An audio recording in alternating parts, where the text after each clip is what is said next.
And speaking out of that context of imprisonment, and go back to what he actually says, the church gives us here these opening words from the first chapter of Paul, where he talks about the fact that Christ is going to be honored in his body, whether in life or in death. Well, now you understand the context. Why is he saying that?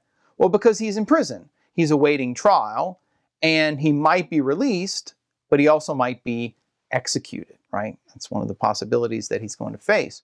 So Paul says, whatever happens to me, whether I live or whether I die, the important thing is that Christ will be honored in my body. And then he gives his rationale for saying that when he says, for to me, to live is Christ and to die is gain. So what does that mean? Well, he's saying, whether I live or whether I die, I'm going to be in Christ. I'm already in Christ now, right? As a baptized believer who has faith. But if I die, it's not going to be a loss. It's actually going to be gain, because the life I now live in the flesh, right, is going to lead me to life eternal, where I will be with Christ. And here Paul says one of these famous words. He says, I'd like to stay here. I'd like to remain in the flesh. It means fruitful labor for me, right?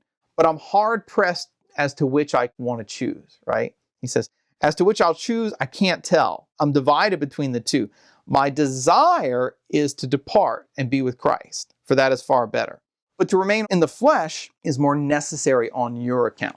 Okay, so this is a fascinating window into the mind of a saint, right?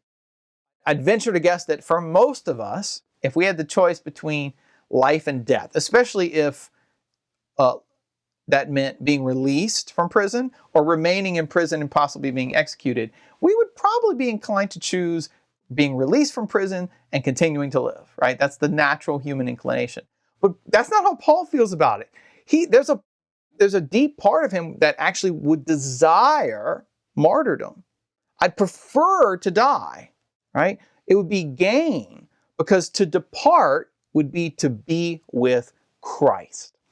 And this is a very important point of what theologians call personal eschatology or particular eschatology. In other words, we can talk about general eschatology, what's going to happen at the end of time, what's going to happen at the end of the world, what's going to happen at the final judgment. Those are more general eschatological topics.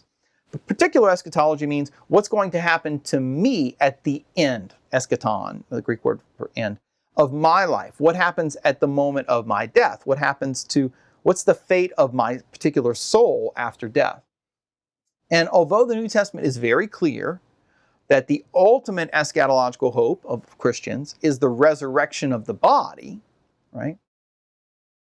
It's also clear, and Paul is very clear here, that the particular hope of the individual person before the final resurrection on the last day is that if we die in Christ, we will be with Christ, right? This is usually articulated as the doctrine of the immortality of the soul, right? That Paul expects, long before his body is raised on the last day, that his soul will be with Christ after his death.